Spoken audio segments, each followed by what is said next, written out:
Hello everyone. आज का जो हमारा टॉपिक है वो है depression in freezing point as a colligative property. तो हमने लास्ट टाइम डिस्कस किया था जब हम क्या करते हैं, नॉन वोलेटाइल सोल्यूट ऐड करते हैं किसी भी सॉल्वेंट में।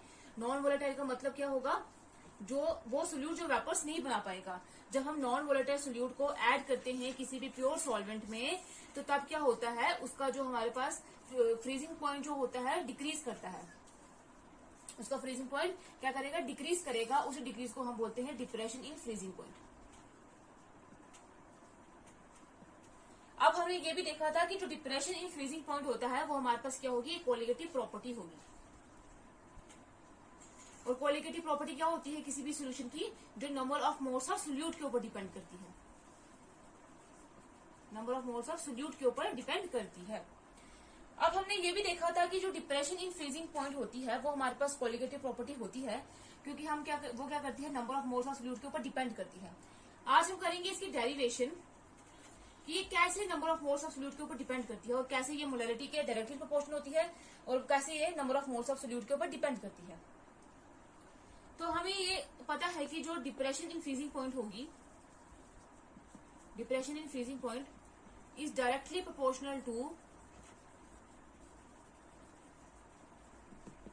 मोल फ्रैक्शन ऑफ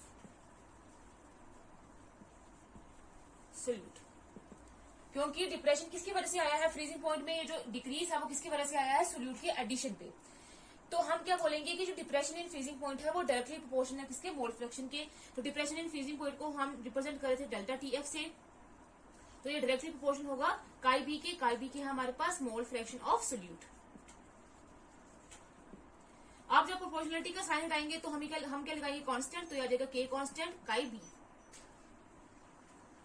ये हमारे पास होगी इक्वेशन फर्स्ट।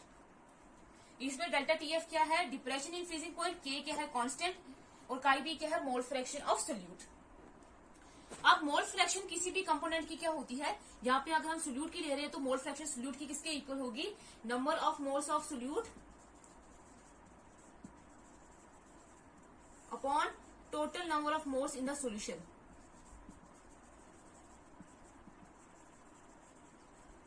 हम सपोज करते हैं ये हमारे पास एक सॉल्यूशन है, सॉल्यूशन में सोल्यूट भी होगा और सॉल्वेंट भी होगा। हम सपोज करते हैं सोल्यूट के हमारे पास क्या है, Na जो number of moles of solvent dissolve है प्रेजेंट है इसमें, और Nb number of moles of solute जो है वो प्रेजेंट है किसमें, सोल्यूशन में। तो काई बी किसके बराबर हो जाएगा, number of moles of solute किसके बराबर हो जाएगा, Nb upon total number of moles solution में कितने होंगे, वो सॉल्वेंट के भी होंगे और सोल्यूशन के भी होंगे, Na प्लस Nb।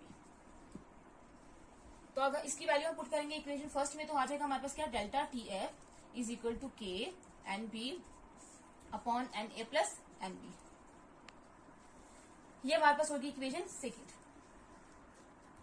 अब Nb क्या है, number of moles of solute, Na है number of moles of solvent और Nb यहाँ पे भी क्या है, number of moles of solute है।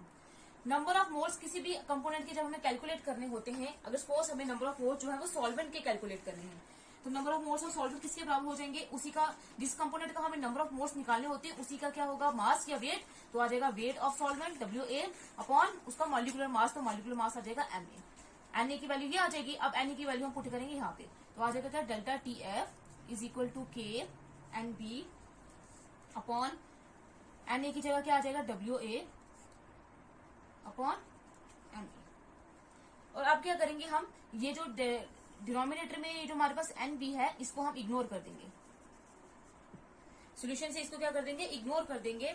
इग्नोर इसलिए करेंगे क्योंकि अगर हमने सॉल्यूशन जो है वो इनफाइनाइट डाइल्यूट लिया होगा, जब सॉल्यूशन हमारे पास इनफाइनाइट डिल्यूट होगा, डिल्यूट का मतलब पहले हमारे पास सोल्यूट था, ऐड किया हुआ था हमने सॉल्वेंट में तो सॉल्यूशन बनाया हुआ था, तो सॉल्वेंट की कंसंट्रेशन हमेशा ज्यादा होती है और सोल्यूट की कंसंट्रेशन हमेशा कम होती है। तो अब अगर हमने डिल्यूट कर दिया, डिल्यूट का मतलब होता है सॉल्वेंट की कंसंट्रेशन और इंक्रीज करना, तो सॉल्वेंट अगर हम और ऐड करेंगे तो सोल्यूट ऑलरेडी कम था, तो अब सोल्यूट की जो कंसंट्रेशन होगी वो ना के बराबर हो जाएगी, तो इसलिए हम उसको इग्नोर करेंगे, लेकिन किसमें, सिर्फ सोल्यूशन में। तो हम इसको इग्नोर कर देंगे तो पीछे हमारे पास क्या बचेगा, के एन बी अपॉन Na ये बचेगा। अब Na की वैल्यू हमने यहाँ पे पुट कर दी, तो आ जाएगा हमारे पास delta T F is equal to K N B upon WA Ma। अब इसको अगर हम रीअरेंज करेंगे तो रीअरेंज करके क्या आएगा, delta T F is equal to K N B upon WA into में क्या आ जाएगा, Ma आ जाएगा, ऐसे हो जाएगा। अब नेक्स्ट क्या होगा हमारे पास, delta T F is equal to K M A N B upon W A. अब ये जो N B upon W A है ये किसके इक्वल होगा हमारे पास, एन बी क्या है, number of moles of solute, upon W ए क्या है, वेट ऑफ द सॉल्वेंट या mass of the solvent. Kgs में भी हो सकता है, ग्राम्स भी हो सकता है। तो ये फॉर्मूला किसका है हमारे पास, मोलैलिटी का। मोलैलिटी क्या होता है हमारे पास, कितने number of moles of solute जो प्रेजेंट है कितने वेट ऑफ सॉल्वेंट में, उसी को हम बोलते हैं मोलैलिटी। तो ये हमारे पास delta T F is equal to N B upon W किसके बराबर हो जाएगा, एम मोलैलिटी के बराबर हो जाएगा। ये होगी हमारे पास इक्वेशन क्या, थर्ड। अब जो ये K इंटू एम ए है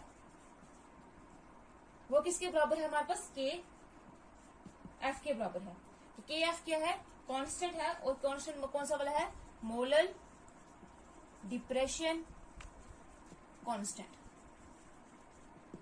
के इंटू एम ए ये भी कांस्टेंट है, ये भी कांस्टेंट होगा, तो ये दोनों कांस्टेंट मिलकर क्या देंगे, एक दूसरा कांस्टेंट दे देंगे जो क्या है, मोलर डिप्रेशन कांस्टेंट।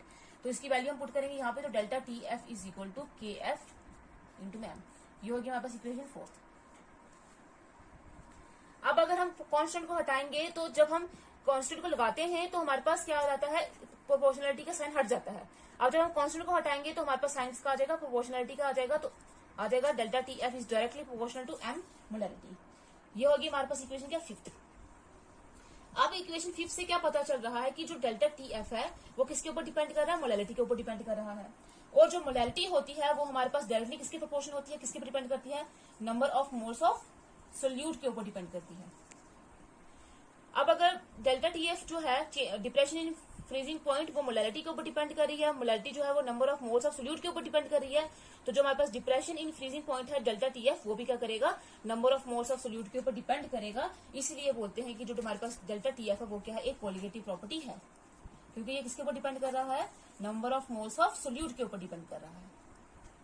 ये थी हमारे पास derivation depression in freezing point की। इसको हमने प्रूव कर दिया कि डिप्रेशन इन फ्रीजिंग पॉइंट क्या होती है, कोलिगेटिव प्रॉपर्टी होती है। नेक्स्ट अब हम क्या करेंगे कि हम इस डिप्रेशन इन फ्रीजिंग पॉइंट से ये जो कोलिगेटिव प्रॉपर्टी है इससे मॉलिक्यूलर मास सोल्यूट का कैसे कैलकुलेट कर सकते हैं हम वो देखेंगे।